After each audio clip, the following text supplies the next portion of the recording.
So this is the top 5 biggest surprises that has led the Bears to be in first place with a chance to still get the number 1 seed in the NFC or anywhere in between, make the playoffs, all of it, at 10-4 as we move into Week 16 and the Green Bay Packers. So here you go with the great Carm list. Number 1 for me at the top is Caleb Williams in year 1 under Ben. If you rewind back to training camp, and specifically to August 12th, which was the day after the first preseason game against the Miami Dolphins, and the practice that we witnessed was Caleb completing 3% of the passes and looking absolutely atrocious. And I was very concerned as to how things were going to go this year. And then you started out 0-2, and it didn't look great. The whole thing. The way this has turned to a guy that's played huge down the stretch, to someone who is starting to, I don't know, command Ben Johnson's offense, but certainly getting a wide understanding of it that he didn't have, as early as August. The turnaround from where it was to where it is, and also, I mean, I always thought that he, like, if you were going to bet yay or nay, would Caleb get to where the Bears would want him to get to with Ben, I would have said yay, but I wouldn't have said yay this quickly. So I think it's just an unbelievable turn in what's happened from where he was to where he's at now. So I made that number 1. Number 2 on my list was, help me out, Steven, I need the graphic. Thank you. Number 2, Tremaine Edmonds. Dude has been invisible since he was a Chicago Bear in his first couple of years with Matty Eberflus playing the middle. They move him over to the weak side, and all of a sudden Tremaine Edmonds is in double-digit tackles week after week after week, making plays and running free and doing what he's supposed to do when they signed him. Tremaine Edmonds looking like a Pro Bowl player. I didn't have that on my dance floor coming into this year. That was a big-time move. Number 3 on my list, going back to Steven on every one of these because, I just am old. Ozzie Trapillo, a viable left tackle. Ozzie Trapillo got demoted to the backup right tackle because he was just so off his game in training camp and not ready to play. And here was a guy that wasn't drafted as he had dropped into the second round despite his size and the likability of an Ozzie Trapillo because people didn't think he could play left tackle. Well, out of nowhere, you get injuries with Braxton, and then Theo Benedict gets hurt and was great in run blocking, but not so great at pass blocking. And here comes Ozzie Trapillo getting an opportunity and now owning the spot. That's been a huge surprise for me. Number 4 on the list, Luther Burden. What's the word I'm looking for? Was not good in training camp. Didn't understand the offense. Was being pulled off the field. Looked completely lost. And I'm like, this guy's going to have a redshirt year. Luther Burden has become an absolute huge piece for Caleb. Somebody that he goes to in the clutch all the time. Luther Burden, he's not going to win he's not going to be Rookie of the Year. He hasn't put up that level of production. But Luther Burden has had a fantastic rookie season that I did not see coming. And number 5 for me on the surprise list was, oh yeah. If you told me the Bears were 10-4, I would have told you that Caleb and DJ were having an incredible year together and that DJ would be well over 1,000 yards at this point on his way to 1,500 because the offense is clicking and you're winning games. DJ Moore, he had 2 touchdown catches last week, but DJ Moore has been kind of invisible at times this year. Going into last week, his average was 3 catches and 38 yards, and yet the Bears are 10-4. So I would have thought you would have needed DJ to do it.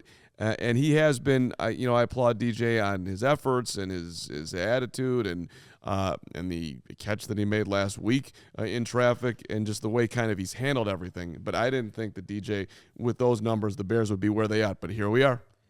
Yeah, I would just say before I get to my list is, I think one of the things we're going to have to start getting a little more used to, and this was something that was a pleasant surprise if we're going to stick to the theme of this segment, to me is being able to trust your eyes at training camp. I've been going to training camps for 20 years, and many times do I get tricked in the offseason hype and the training camp mojo and energy that, it's the excitement of a new year and new players. And sometimes you get a little ahead of yourself on what you're seeing at camp.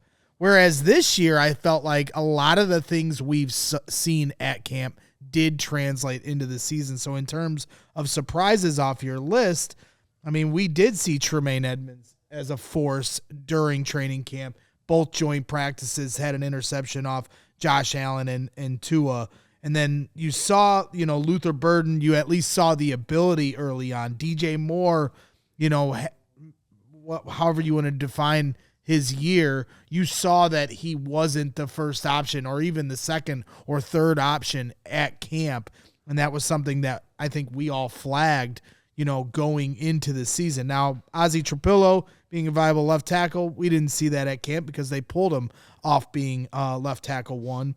And then obviously with Caleb Williams finding his way, the other aspect of trusting what we see at camp is also trusting what we hear from the coaching staff. Because Ben said, we're going to play our best ball by December, not September. So that was Caleb included. And so I think going into next year's camp with a trust of this coaching staff and a true understanding of these players under good tutelage, I think we'll be able to have much more balanced discussions at camp and a better understanding of what exactly we're looking at. Because if you rewind a whole year ago with Eberflus, what we were seeing at camp and what we thought might happen during the season, and just from based off of the standpoint of they did not get along with the coaches, and you would not have known that at camp or Hard Knocks. It took us 8 weeks into the season to realize how much they truly did not like each other. It started to come home to roost early on. Yes and no, though, because during Hard Knocks last year, I was saying on the show that Caleb in the room with you were the only one to flag that, and I will give you credit. At Hard Knocks, when Caleb was in the room with him, it felt awkward to you, whereas the rest of us were lost in the Hard Knock sauce and everything else, and the excitement of the season with a year one quarterback. Right, and just for the record here, I'm not looking. This is not a debate. It's just these are my surprises. Sure. This is just whether it's a surprise to you. You want to say that it was a training camp, Carm. Yeah, it was training camp. That's how I was seeing it.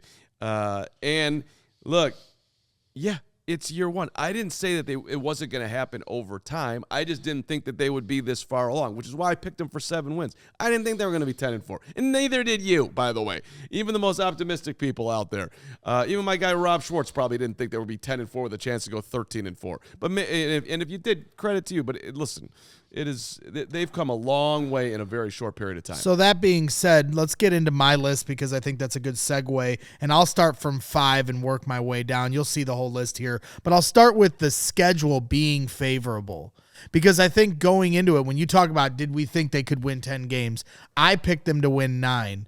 And if you go over, I don't know if we have the actual schedule in front of us. I know we've had it here before, but when the schedule was released in May, and even right before the season started, when you looked at the schedule, it was hard for me to, even in my most meatball way, envision a path to 10-plus wins because of the Lions week 2 and you had the Commanders on the road. You had the Ravens and Bengals in back-to-back weeks. You've had this gauntlet from November 11th on, from the Vikings all the way to the final week of the season. And when you looked at the schedule before the season, it was like, man, how are they going to find this is one of the hardest schedules in football. Well, it turns out, the Bengals lose their starting quarterback. The Ravens, obviously we ended up losing anyway, but they didn't have Lamar Jackson in that game. Even when they played the Cowboys, CeeDee Lamb goes out right away. They had a bunch of other injuries that they were dealing with. They didn't have Micah Parsons,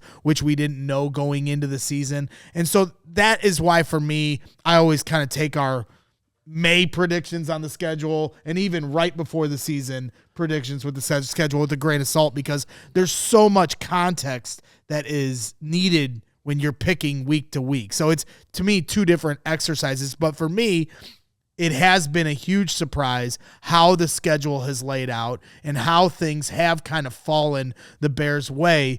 including Aaron Rodgers being out for the Steelers game and things of that nature, or even the Eagles on Black Friday. While that was by far their most impressive win of the season, we caught the Eagles at the perfect time where they were, as a team really starting to fall apart. So there has just been so many things this season where it's like, all right, perfect. Like, this is how things can lay out. And even all the way fast forward to this moment for these last 3 games of the season, as the Bears are hitting their peak and you have these 3 playoff level teams you're playing, and 2 of the 3 are home games. So to me, that's a huge surprise to me. Number 4, we talked about him a lot here today, DeMarco Jackson. The point in which they brought him in here in the season for him to fill Tremaine Edmonds' role, and a guy, you lose TJ Edwards and Tremaine Edmonds at the same time.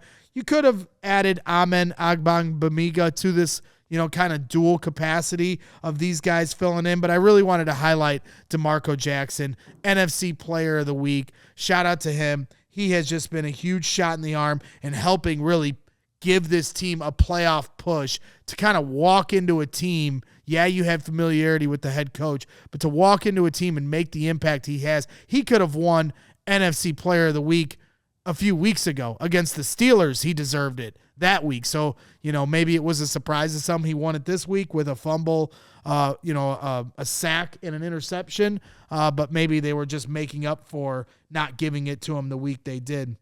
Number 3 on my list, happy to help you out, Hogue. No worries. Nahshon Wright and CJ Gardner-Johnson saving the season. These guys I would have never envisioned if you had told me before the year that we were going to have to depend on Nahshon Wright and CJ Gardner-Johnson when we went into this season listing our what were the best units on this team from a position group standpoint. Number 1 for all of us going away was the secondary, the DBs. And to lose Kyler Gordon and to lose Jalen Johnson, for this team to be able to make up for huge losses in their secondary and for these guys to come in, Nahshon Wright obviously became a training camp standout and a huge surprise from that point on, and CJ Gardner-Johnson 6-1 since he joined the Chicago Bears, and what a huge pickup that was. He joined the Bears as soon as they lost to the Ravens, and since then the Bears have been off and running. So they, in a lot of ways, in my opinion, without those specific pickups, we're not talking about the playoffs right now, not one bit. And then my final 2 are a shout out to Ben Johnson. Number 2 is, as much as I had an expectation that this team would be explosive, to have statistically the most explosive plays in the NFL every week of the season from week 3 on is shocking to me.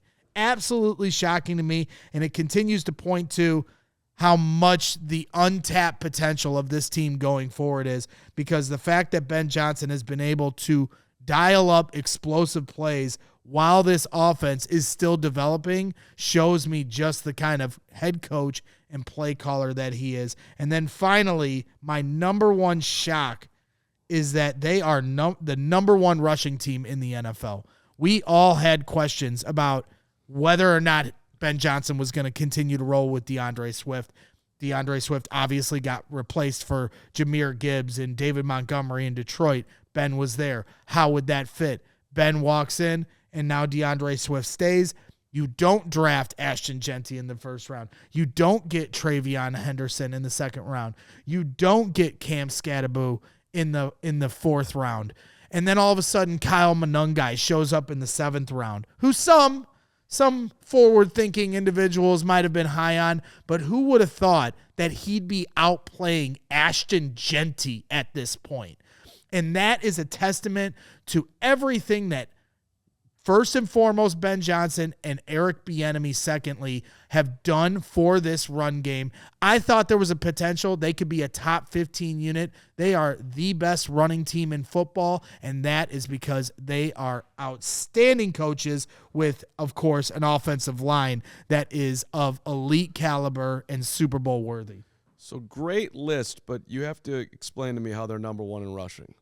because the Buffalo Bills are averaging 158.5, and the Bills last week they were. Come on. That last week they were. So if they're not, what are they, second now?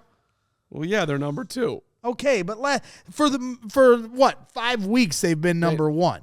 I bet if you take Josh Allen's rushing numbers out of that, it switches it.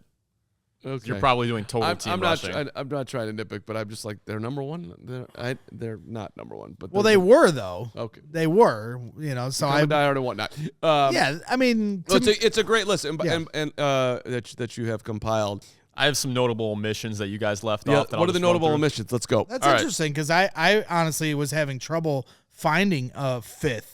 And that the schedule kind of dawned on me, but there's one I brought up in our pre-show meeting that didn't get said. Kevin Byard leading the NFL in interceptions. That's a good one. I thought Kevin Byard was. If you had told me, here are the 2 options for Byard: leads the NFL in interceptions, gets none, and looks washed, I would have picked number 2. Mm-hmm. I also have Theo Benedict is a reliable swing tackle. This is a guy that got injured the previous year in training camp, and he was signed to that, what do they call it, a reserves contract. And, since then, he's been reliable. When he's in the game, I'm not worried.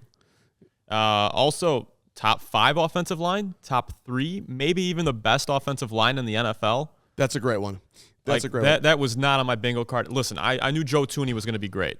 I knew that. I knew Drew Dahlman was a Pro Bowl caliber center. I wasn't so sure about Jonah Jackson, and Darnell Wright's ascension as one of the best right tackles in the league is a real thing right now. So I was going to put Darnell on my list. So that's 3. Did you have Monangai? No, I did ones that you guys didn't put on there. He's just doing omissions. He didn't have a 5. Well, Monangai wasn't on the list, right? Well, you talked about the rushing offense. Yeah. And then Carm corrected it. But I do think in your defense, Braggs, I think if you took out Josh Allen's rushing numbers and Caleb Williams' rushing numbers, then the Bears have the best running backs. Yeah, well, they had been ranked number 1 in the league, so forgive me for not updating it. But really, just in general, just top of the NFL in rushing. Right, exactly. Top running back rush yards. That would be correct, I believe. Yeah. So you got that. And then how about this one? A players-only meeting after an 0-2 start, potentially being the spark plug to this team. That happened. They were 0-2. Carm, I know you would mention this a couple times in the show. It looked like doom and gloom. It looked like this is the same old Bears. And, it was Grady Jarrett, I think Jaquan Brisker and Kevin Byard leading that meeting. And, ever since then, they went on a run. I didn't have an 0-2 start or a players-only meeting happening that early in the season, but ever since then, things are different.